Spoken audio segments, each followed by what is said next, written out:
What's up YouTube? Georgia Silver Hunter back, and today we'll be hunting 3 $500 boxes of half dollars from our local Fifth Third. As you can see, they're all Brinks boxes, already opened at the bank, and I've already checked them for enders. Now box number 2, you can see lots of bling on there. We have lots and lots of 2021 Philadelphia enders. I'm not real excited about that, but we'll see how box number 2 goes. But I am excited to get into these coins, so let's do it.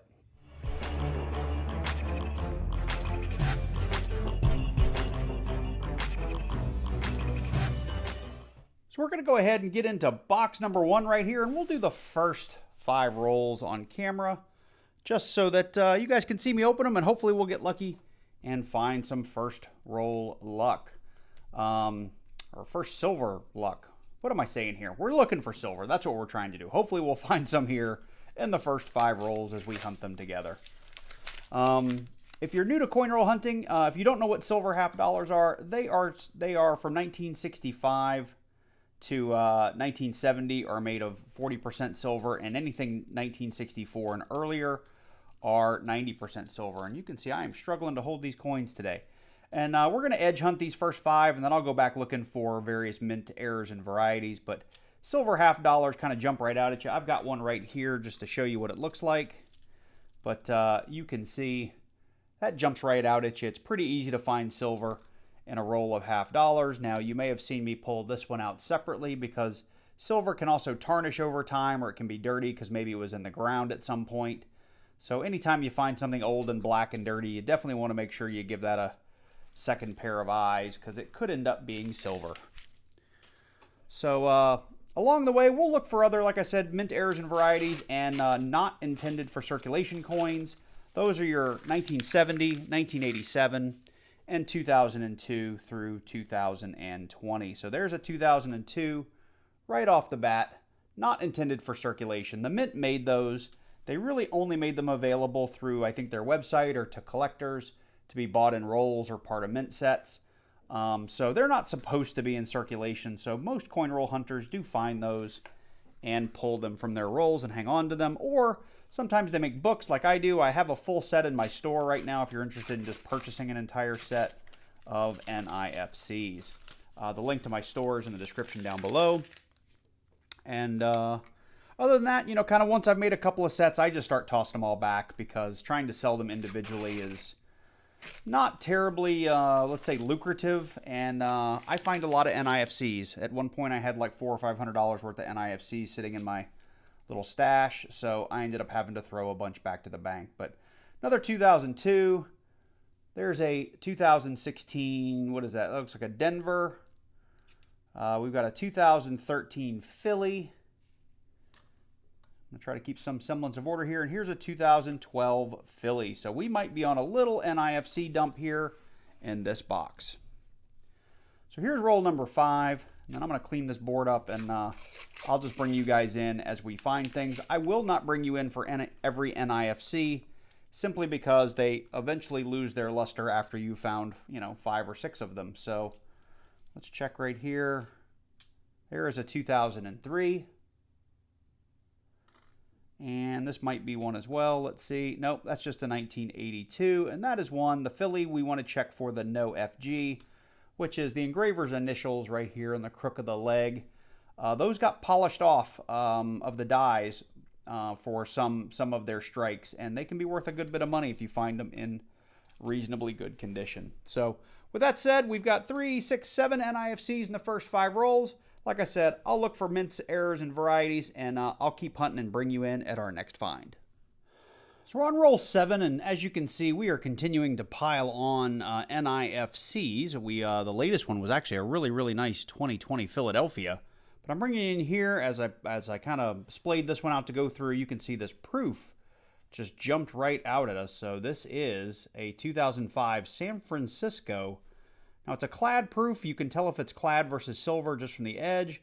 If you see that big orangey copper line, that means it is clad, so copper nickel. If it's a solid silver edge, it means you've got a 90% silver proof on your hands, and that can be pretty exciting. I don't think the solid silver ones or the 90% silver ones started until like 1992. somewhere about that, and they I think they go all the way up to current with silver ones. So anyway, pretty cool find for the board. First proof, we'll put it up there and keep on going. We're in roll 18 here, and the NIFC pile continues to grow, but I wanted to bring you in here. I missed it when I opened the roll, but we have our second proof. We've got a 1990 San Francisco clad proof. It'll go nicely with our 2005, but the reason I missed it, honestly, I just thought it was going to be another NIFC, but when I got to it, it ended up being a little bit shinier than the rest of them because they're minted with a deep mirror finish, and that, of course, is going to wear as it goes through circulation, but it's a really decent-looking San Francisco proof, so we're going to hang on to it. Okay, so real quick mid-box update. This has been a crazy NIFC box. I did pull one just super-duper nice 1972 Denver. I was hoping it was going to be a no FG, but it wasn't, but it's just a beautiful coin. I'm going to check it as an upgrade to one of my many sets of half dollars I've created. We still have those two proofs I brought you in for, but anywhere you see stacks, it means we've got 5. So we've got, 8 2002s. I think we've got 7, 8 2003s, 5 2004s, 2007, a couple of 2008, 10s, 11s. All the 12s, we've got 13s, 14s, 16s, we've got an 18 hiding up there, 7 2020s, and I did pull a P&D 2021 just so I have it for another set of books at some point. But it's just been a crazy amount of NIFCs. We're getting into roll 36, and I think we may have found some of the silvery stuff. Actually, through the camera, it looks very much like we did. It's a little darker without the camera lens effect here, but let's check it out. I'm thinking that might not be a Kennedy. Let's see, what could that be? Oh, it is. 1964. Look at that. It is a Philly. The Denver mint mark would be over here, but we got a 90% silver on this hunt, so I call it a successful hunt from here on out because we found the silvery stuff. So that'll go alongside all of these crazy NIFCs. We're on roll 47, so just 4 from the end, and I got this peeled open and was a little surprised to see this because I thought we were done finding silver. So let's take a look together. It looks like it might be painted, but it looks like it might also be pretty old. Let's see. And it's another 1964. That's awesome. We got another Philly. No Denver mint mark. That is awesome. So 2 90s on this hunt. That makes this super successful in my book. And for those of you that don't know, there is a huge premium on 90% silver going on right now. So I know that I've seen people selling it for 24, 25, 26x in private sales. And I know like online, you can find this stuff as high as 28 times face, which means this coin's somewhere between, $12 and about $14 for this one coin, which is pretty cool. So we are done, and I know there are 4 rolls worth of missing stuff up there, but that should give you an idea of just how much we found in this hunt. I'll go back through it one more time. I showed you a good bunch of this throughout the video, but after we get through this wrap up, we'll get into box number 2. We had a couple of just really nice. We had a 1989 and a 1972 that were just gorgeous. Looked like they might have been pulled from mint sets. So I'm going to check those against my books. Of course, the heroes of this video, or of this box, I should say, are the 2 1964 90% half dollars. Of all the stuff on the table, those are the 2 things that I'm most excited about and really what we hunt half dollars for. We did get 2 clad circulated proofs, 1990S and 2005S. From there, I think we had 10 2002s of varying mints. We had 10 2003s. We had, 5 2004s, a 2005. We had 5 2006s, 2007, a couple 4 2009s, a 2010, 2 2011s, 5 2012s. Down here, where do we go? We've got, come on, you can focus up here. 3 2013s, 4 2014s, a 2016, 2 2017s, a 2018, and 10 2020s.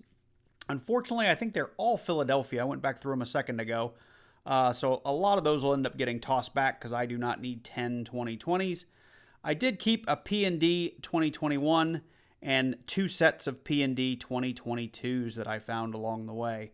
But overall, this is a really fun hunt. There's not a ton of value in these NIFCs unless they're valuable to you. Like if you're trying to make a mint set for your own collection, you know, you can sell to somebody like that and actually make maybe double face value.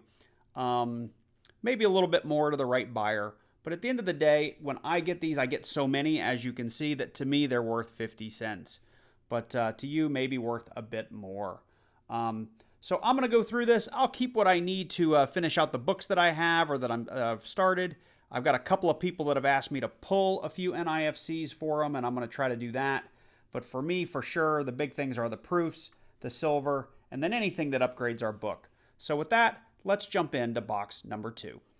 So we're going to get into box number 2 here, and there are a lot of really shiny 2021 enders, so I'm not expecting much from this box, but last time I had a box that was like this, I did find a couple of 40%ers in there, so I'm a little hopeful, I guess, but I got a feeling we're going to see a lot of 2021 Philadelphia coins in here.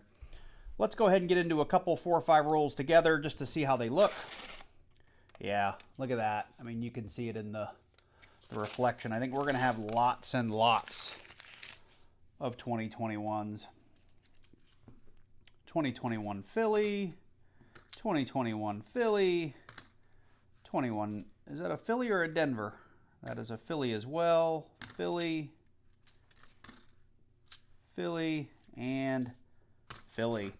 So this is going to be, I think, a pretty boring box. I'll be honest with you guys, if all the rest of the rolls look like that. And that's what I am anticipating. Yep. Oops. Well, coin explosion.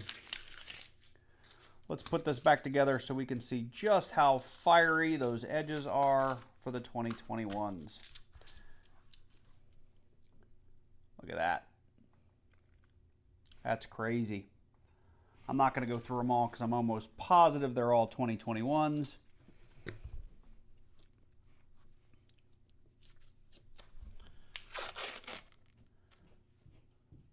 You can just see how crazy that is. Now, a lot of times, you know, before the 2020s and 2021s and 2022s, when you had edges like that, you were almost certain you were onto some proofs. But these days, they're almost always going to be just on fire 2021 or 2022s. So, same thing in roll number 4. And let's do roll number 5. Now, earlier this year, I did get 6 boxes in a row that were 100% 2021 Philadelphias, untouched, unblemished. I think I opened 1 or 2 rolls just to see if there was anything kind of hiding inside that maybe got misrolled, and it was just all brand new coins. So this is going to be a real slow box for me. Hopefully we'll be able to skip right through it and get to box number 3 for you, unless there's something good in here that we find along the way. Well, as I feared, this box was probably close to, you know, 2/3 to 3/4 full of 2021 Ps. I probably had about 10 rolls that only had 1 or 2 random coins inside of it outside of 2021 Ps. So this was a pretty quick hunt for me. They basically came out of the wrapper, did a quick scan of the handful of coins that weren't brand new, and then they went right back in wraps. So we're going to go ahead and jump into box number 3. And here it is, box number 3. We did not have any enders on it, nothing that looked like crazy, you know, 2021 or NIFC dump or anything like that. Didn't see any silver, so like the last 2 boxes, we're going to go ahead and jump into a few rolls together, and hopefully we get lucky.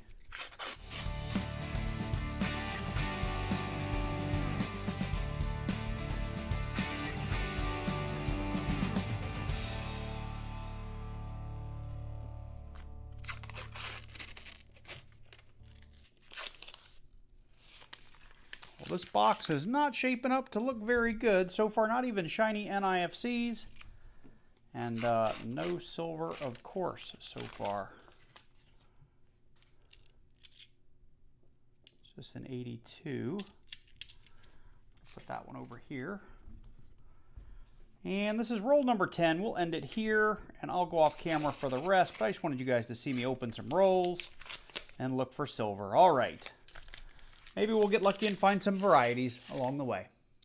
So that gets us to the end of box number 3. Along the way, I did find a couple of NIFCs. We had a 2006 Philly, and we had a 2008 Denver. I'm kind of glad I started with box number 1 because it was really exciting. Box number 2 and box number 3, honestly, that's more like what most half-dollar hunts look like. You'll get lots of skunk boxes between your good boxes. So lately I've done pretty well. We've had silver in at least every, at least one box out of 3 has produced some silver, which has been good. Before this, really, I was getting kind of silver out of 2 out of 3 boxes, but this will do. And just to pull those silvers back out here, if you're only going to get 2, this is really what you want. You want a couple of 90% silver pieces. So with today's premiums and today's melt price, you could probably get somewhere between $24 and maybe $28 for these 2 silver pieces. I did, of course, keep my 2 San Francisco clad proofs. I know there's not any real money in these. They're beat up. They're circulated. No collector's going to buy them, but I just like hanging on to them because I just do. They're not supposed to be in the roll, so I keep them. I had a couple other Bullion coins that we did upgrade. I think the 1972 was an upgrade for one of my kids' books. And then all the rest of the NIFCs, I put them in the books that I am selling on my store. I've got, I think, 2 or 3 available out there. And I just went through and kind of upgraded anything that I could out of all of those NIFCs I found. So by the time you guys see this, everything's going to be rewrapped and probably on its way back to the bank. But just wanted to let you guys know. So if you enjoyed this video, let me know. Leave me a comment down below. Click that like button while you're down there.